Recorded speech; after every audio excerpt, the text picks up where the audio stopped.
Halo guys, kembali lagi di channel ARF Auto Review. Ya, sebelumnya kita udah lama nggak bikin review ya, karena ada kesibukan dan lain-lain. Oke, ini adalah mobil yang istilahnya paling interesting lah buat awal tahun 2020 ini. Ya, ini adalah Suzuki XL7 tipe Alfa.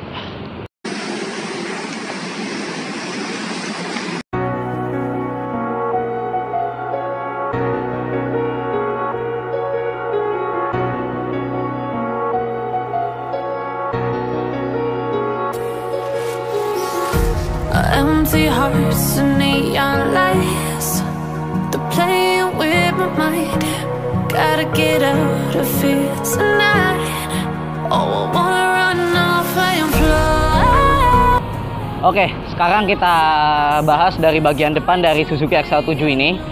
Kalau misalnya kalian lihat, ini udah, meskipun dia berbasis dari Suzuki R3, dia itu nggak ada tampang-tampang R3 sama sekali dari sisi depannya. Kalian bisa lihat ini desainnya itu sangat mengotak, beda sama R3 yang membulat. Terus di sini bedanya lampunya itu dia udah LED. Dan di sini ada DRL. Nah, hebatnya lagi kalau misalnya kita nyalain lampu senja, dia munculnya di sini, dia DRL-nya belum mati. Begitu kita nyalain lampu besar dan nyalain fog lamp, dia DRL-nya langsung mati. Jadi emang dia pure buat DRL. Terus tapi sayangnya lampu senya masih bohlam. Tapi nggak apa-apa mengingat kelasnya ya. Terus kalau misalnya dilihat lagi di sini, itu fog lamp-nya itu dia bumpernya juga desainnya tuh berbeda banget lah kalau misalnya dari luarnya. Nih, lihat dia di sini tuh body cladding-nya warna hitam-hitam gini. Di tengahnya ada bagian silver. Cukup menarik ya kalau misalnya dari depan nih. Di sini juga grillnya bukan honeycomb, bukan apa, tapi emang desainnya tuh dia beda sendiri sih. Overall kalau misalnya dari depan sih cakep sih kalau misalnya untuk desainnya nih. Mengingat ini adalah sebuah LSUV. Ya nggak bisa dibilang LSUV juga sih karena dia front wheel drive, tapi Suzuki bilangnya SUV. Oke, sekarang kita ke sampingnya guys.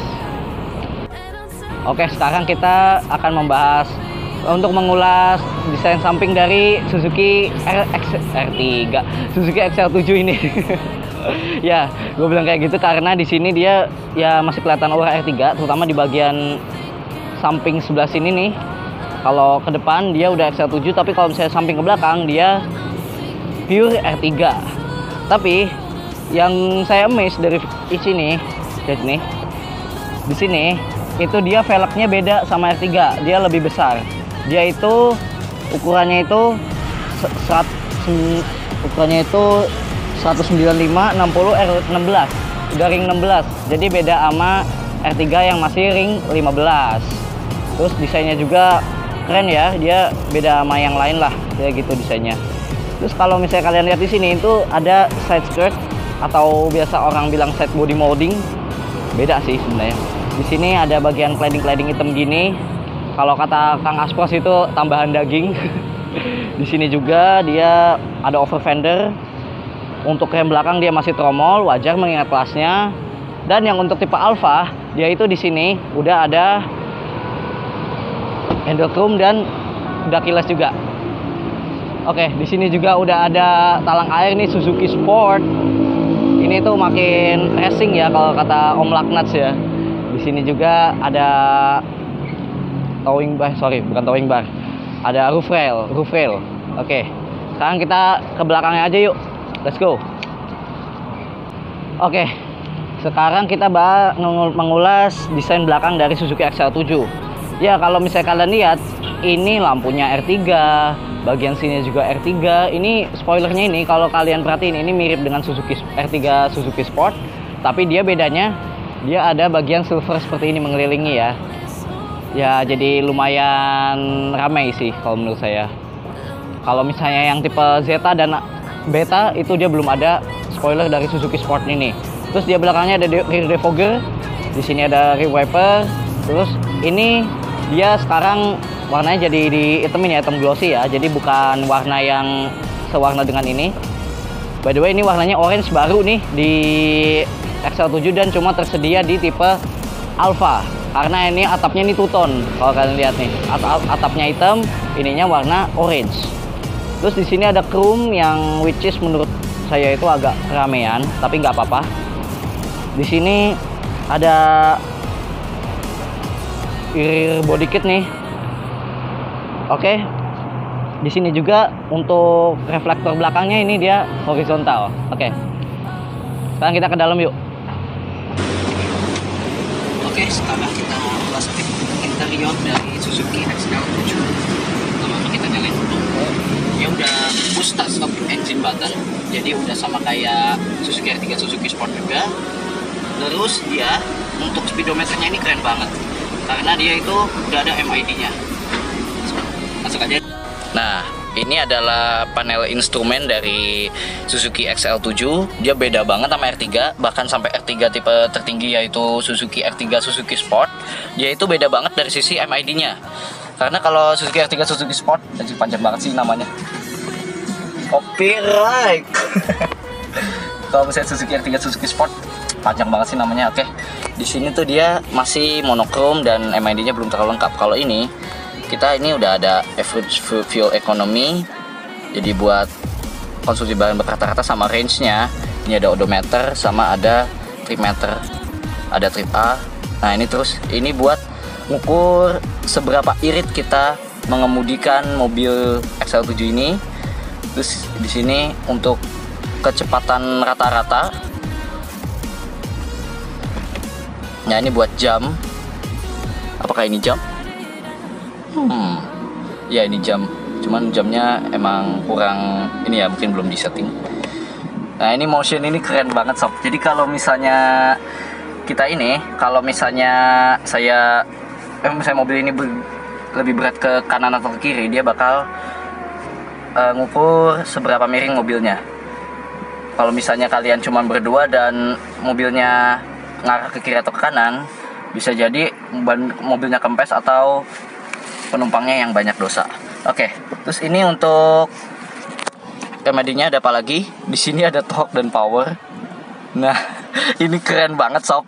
Jadi ini tuh kayak ngukur power kita udah keluar seberapa banyak sama torsinya.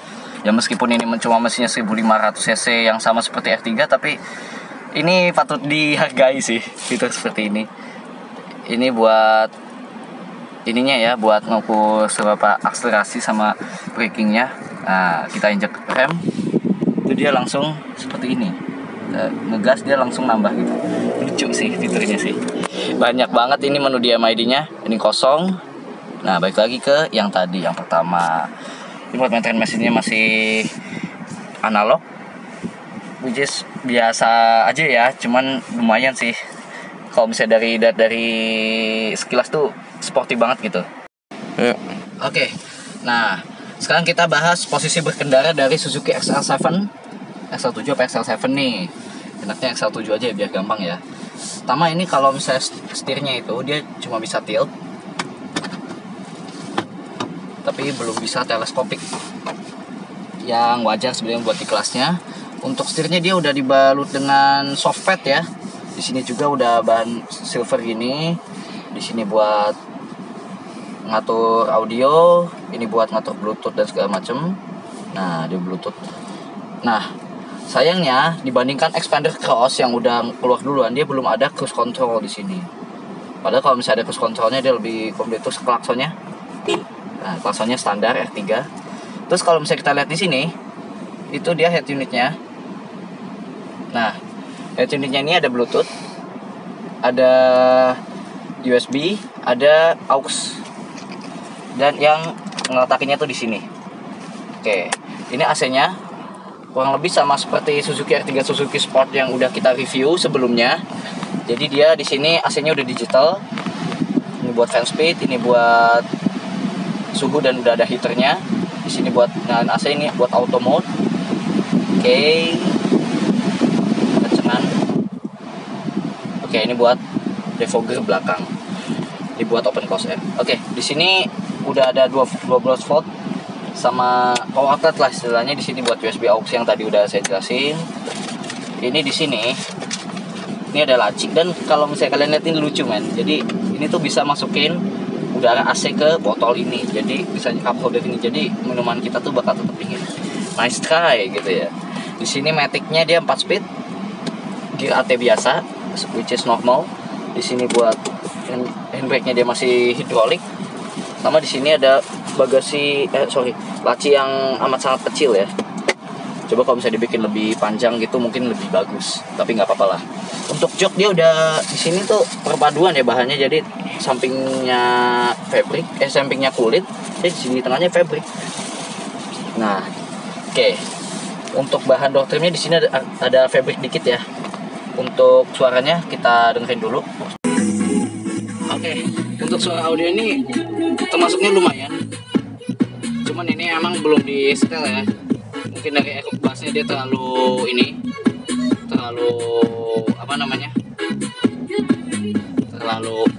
over bassnya, cuman nanti mungkin bakal bisa disetting. Terus ininya dia tombolnya tuh kapasitif, ini lagi mode bluetooth. Abaikan ya lagunya ya.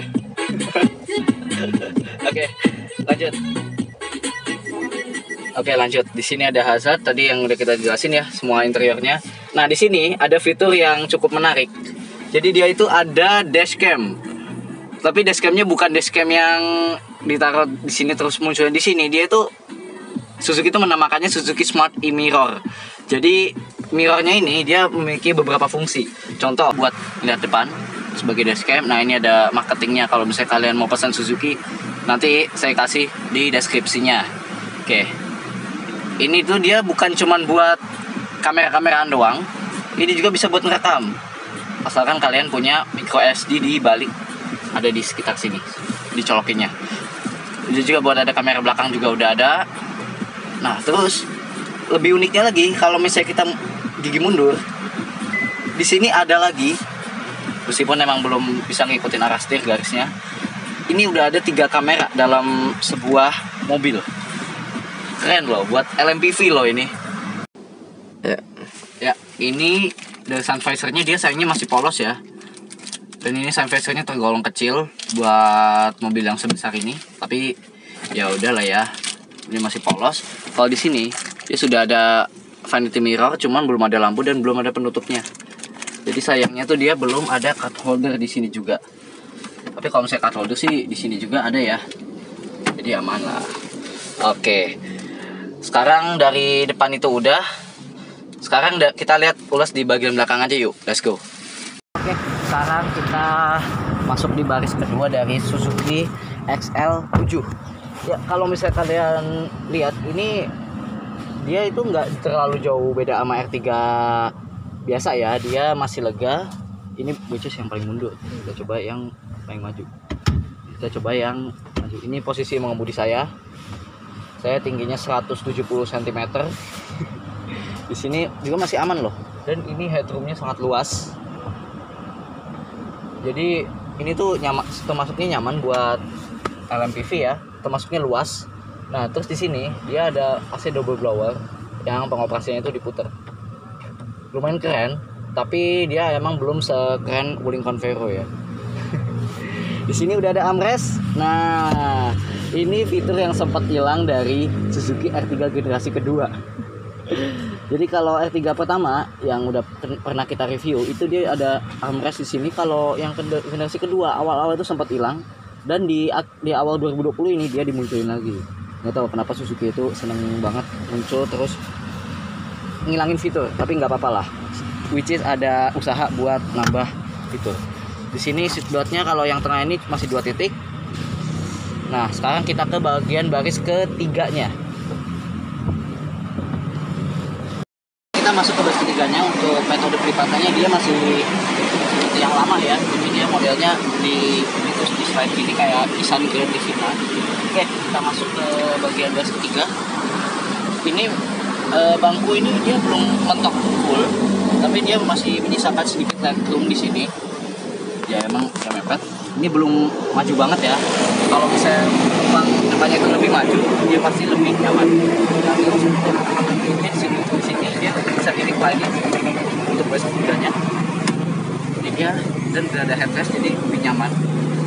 Baris ketiga nggak dianak-tirikan ya. Biasanya kalau misalnya baris ketiga itu kan kasta yang lain tidak penting dalam keluarga ya. Yang di sini ada cup holder. Nah, di sini juga saya lupa untuk untuk 3 baris di sini udah ada power outlet sampai baris 3. Ini power outletnya sama kayak di Expander ya, cuma kalau Expander di sini lebih bagus kalau menurut saya. Oke, di sini ada Isofix top tether. Posisi Isofixnya, oke, di sini head gripnya masih fix sayangnya. Padahal yang lama itu dia udah model retract gripnya. Oke, sekarang kita ngebahas bagasi dari. Oke, nah sebelumnya ini saya tadi pas nge-review bagian belakang saya lupa mau ngejelasin di sini ada kamera mundur. Tapi bukan sebarang kamera mundur biasa. Ini ada 2 loh kamera mundurnya kalau kalian lihat. Ini buat kamera mundur yang dari head unit, dan ini kamera buat si smart e-mirrornya dari XR7 Alpha, dan ini buat XR7 Alpha. Jadi kalau untuk yang tipe di bawahnya itu Zeta dan Beta, dia belum ada smart e-mirror dan termasuk kamera, tapi tetap ada kamera belakangnya. Cuman belum ada smart e-mirrornya. Oke, kita lihat belakangnya, dia cukup enteng ya untuk membukanya. Ini bagasinya, dia surprisingly dia cukup luas. Di sini dia untuk ini rata dengan lantai bagasi. Terus di sini ada penyimpanan rahasia. Mungkin kalau misalnya kalian mau nyimpen apa gitu yang nggak mau ketahuan orang tua kalian, bisa buat nyimpen sini, tapi ketahuan juga sih. Terus untuk pelipatannya, dia itu udah flat. Gampang banget men cara ngelipatnya men. Di sini ada toolkit buat dongkrak dan segala macem. Cuman ini agak meletot, gak apa-apa. Di sini buat tambah luas ya. Oke, untuk bagasinya dia sangat luas. Oke, sekarang gimana kalau kita bahas mesinnya terus langsung test drive? Oke.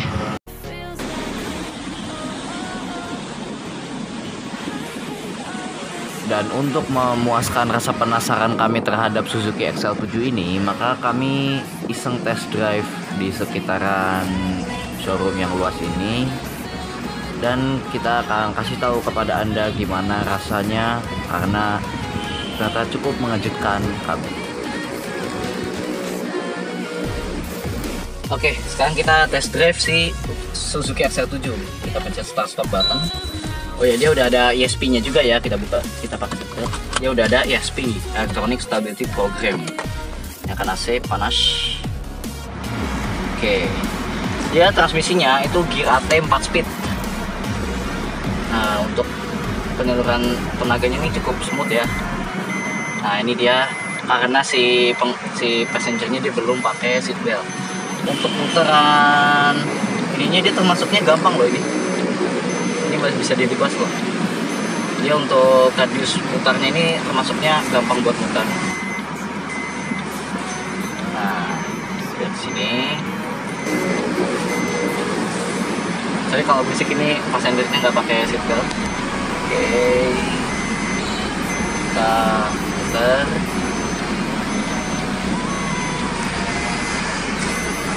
Kita mundurin.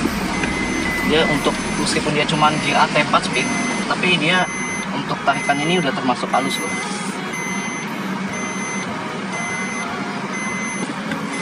Oke, lanjut. Tapi meskipun dia tarikannya halus, dia karena ini gear AT, jadi karakternya itu dia nggak kayak CVT yang agak ngeden di tarikan pertama. Kalau ini dia termasuknya itu tarikannya lumayan enak. Dia tarikan awal tuh udah termasuk nendang lah padahal mesinnya cuman 104 horsepower dan torsinya nggak terlalu besar-besar amat, tapi rasanya kenceng aja gitu. Oke, untuk remnya itu lumayan sigap ya, meskipun dia masih rem cakram di depan dan rem tromol di belakang, tapi dia belum ada hill start assist atau segala macam ya, wajar di kelasnya. Lumayan ya.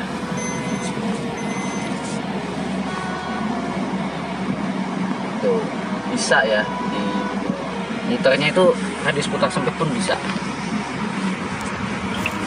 Oke, sekarang kita ke kesimpulannya.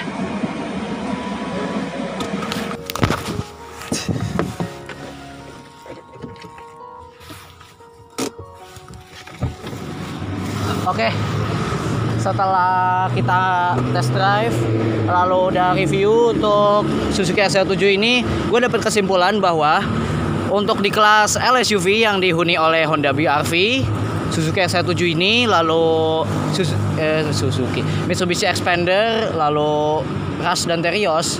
Ini menurut saya itu adalah yang ternyaman. Karena apa? Karena dia itu menggunakan basis R3, meskipun dia diperkeras sedikit, tapi dia tetap nyaman karena dia lebih tinggi dan tetap stabil juga. Oke. Untuk kesimpulannya bahwa mobil ini itu untuk harga OTR-nya 269 juta untuk tipe tertinggi ini, tipe Alfa.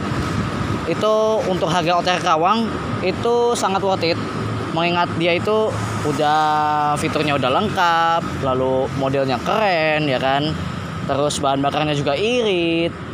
Terus kalau misalnya buat ya let's say buat pacaran cocok, buat jalan-jalan cocok sama keluarga karena luas juga. Terus buat narik taksi online juga cocok karena bensinnya irit. Jadi ya ini best value untuk saat ini di kelas L SUV. Oke, sekian dari ARF Auto Review mengenai Suzuki XL7 ini. Jangan lupa untuk klik like dan komen di bawah apabila ada saran atau kritik yang membangun, yang bisa membantu kita untuk bisa menjadi lebih baik lagi. Lalu subscribe channel ARF Auto Review ini apabila belum. Dan untuk pemesanan XL7 ini, kalian bisa menghubungi nomor yang ada di deskripsi ini, dan berlaku untuk wilayah Jabodetabek dan khususnya Karawang, karena kita di Suzuki Citra Asri Buana Karawang.